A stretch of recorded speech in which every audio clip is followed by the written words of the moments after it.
नमस्कार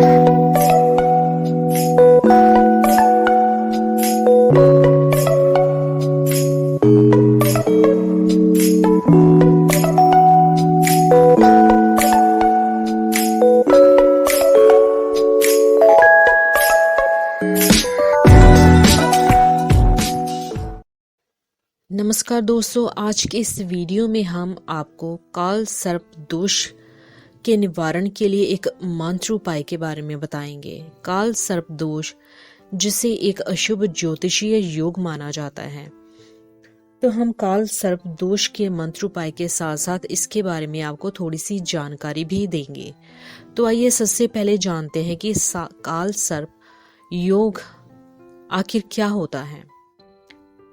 कुंडली में जब राहु और केतु के बीच सभी ग्रह आ जाते हैं तो कुंडली में काल सर्प योग बनता है। इसके प्रभाव से जातक को मानसिक पीड़ा भोगनी पड़ती है। इसके साथ ही जातक को और भी कई परेशानियों का सामना करना पड़ता है। राहु और केतु दोनों ग्रह हैं। अन्य ग्रहों की तरह न तो इनका कोई रूप होता है और न ही वास्तविकता, इसलिए ज्योतिष में इन्हें छाया या ग्रह कहा गया है। यदि किसी व्यक्ति की कुंडली में राहु केतु से संबंधित दोष हो तो ऐसे व्यक्ति को कई तरह की परेशानियों का सामना करना पड़ता है। ये दोनों ग्रह कुंडली में काल सर्प योग बनाते हैं, जिससे जातकों को कष्टों का सामना करना पड़ता है।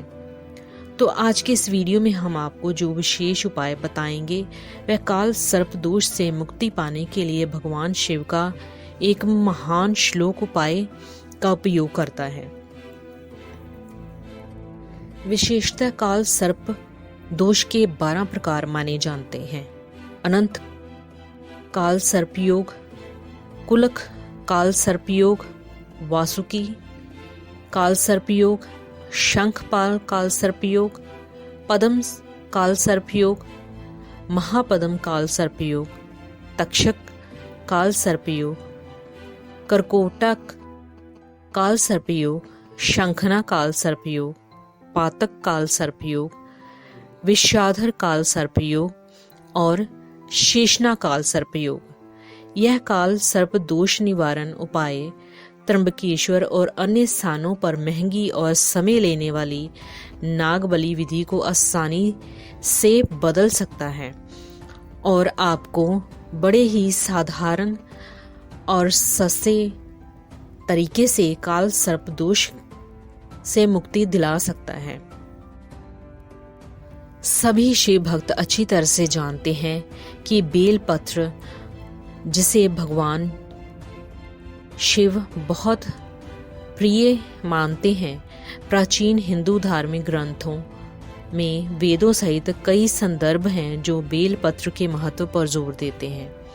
भगवान शिव की पूजा के लिए शिवरात्रि के दिन से ही किसी भी शिव मंत्र के प्रयोग की शुरुआत करना सबसे शुभ माना जाता है, लेकिन कभी कभी ऐसा करना संभव नहीं हो पाता तो किसी भी सोमवार से शुरू कर सकते हैं, जो शिव की पूजा करने के लिए सप्ताह का सबसे शुभ दिन माना जाता है।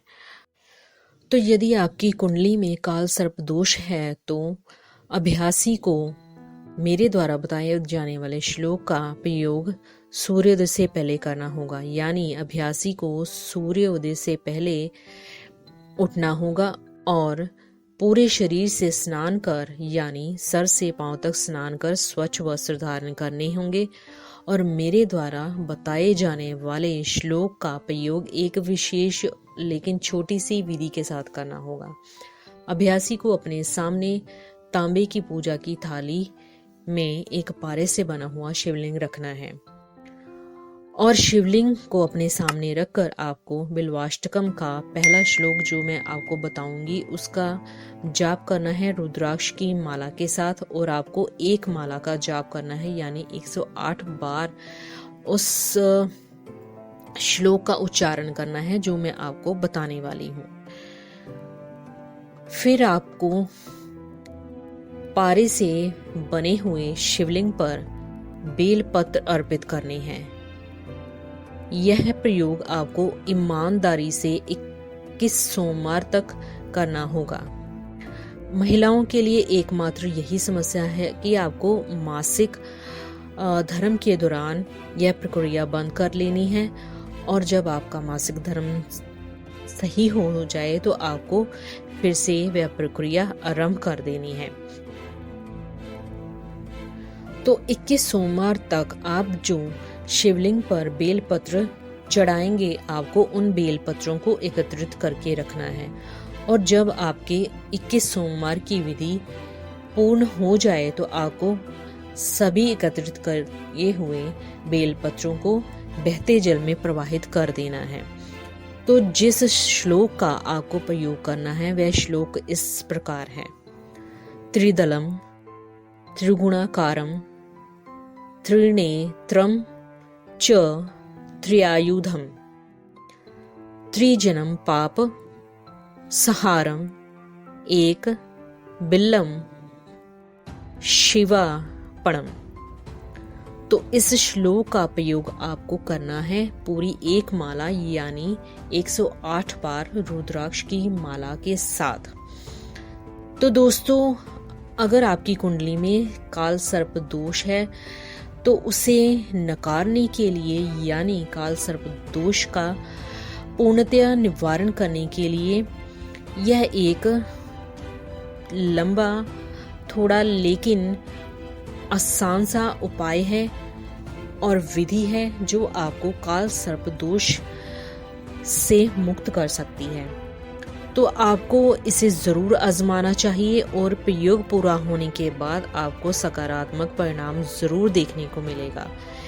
इसी के साथ हम आपसे अलविदा लेते हैं, और हमारे चैनल को सपोर्ट करने के लिए इसे लाइक, शेयर और सब्सक्राइब करना ना भूलें। हम फिर से वापस आएंगे, तब तक के लिए नमस्कार।